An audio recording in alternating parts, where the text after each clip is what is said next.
There's no denying that cannabis is a moneymaker for California.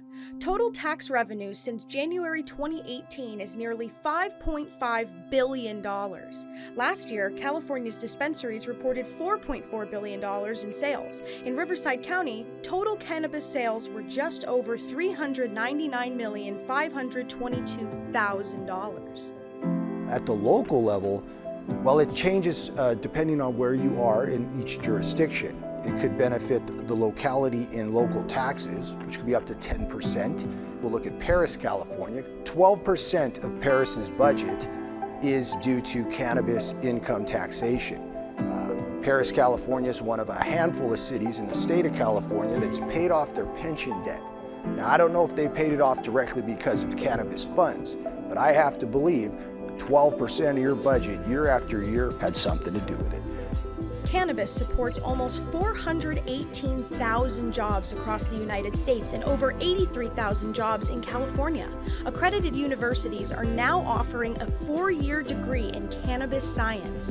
In Riverside County, UC Riverside and Mt. Jacinto Community College provides cannabis career training courses. MSJC is also developing a state-approved apprenticeship in cannabis cultivation and retail.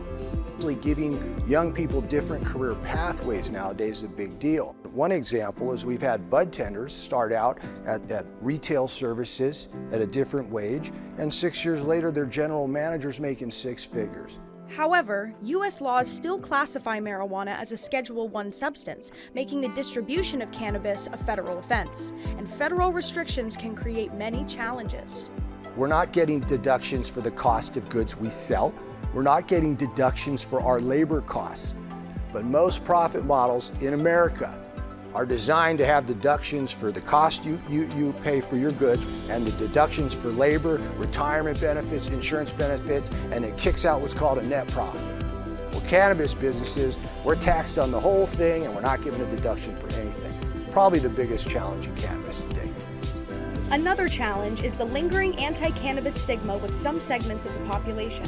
There's still this assumption that this is a gateway drug, that, doing this is going to get me to heroin and cocaine and fentanyl. And addictive personalities are addictive personalities. It's nothing to do with the product itself. I think there's also perception relative to safety. Now that we're in an industrial park, our neighbors thought somehow we would be inviting the wrong element. We have improved the safety of this facility by tenfold. If you talk to our police chief, James Rails, you'll find out that we're one of the safest businesses that we have in town.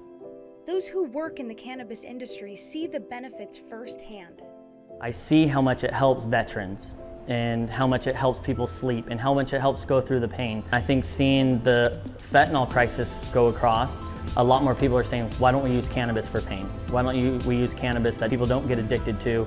I love the fact that if somebody comes in with arthritis and I can show them a cream, and the cream helps more than anything that they got into the doctors and the doctors have prescribed to them, that really showcases why I work here in the cannabis industry. There's something truly for everyone. If you don't want to smoke, if you don't want to eat it, there's ways we can go around it and you can benefit from cannabis that you may have never thought possible back 20, 30 years ago. While cannabis's status on a federal level remains a question mark, it's clear that California's cannabis industry is making a positive impact.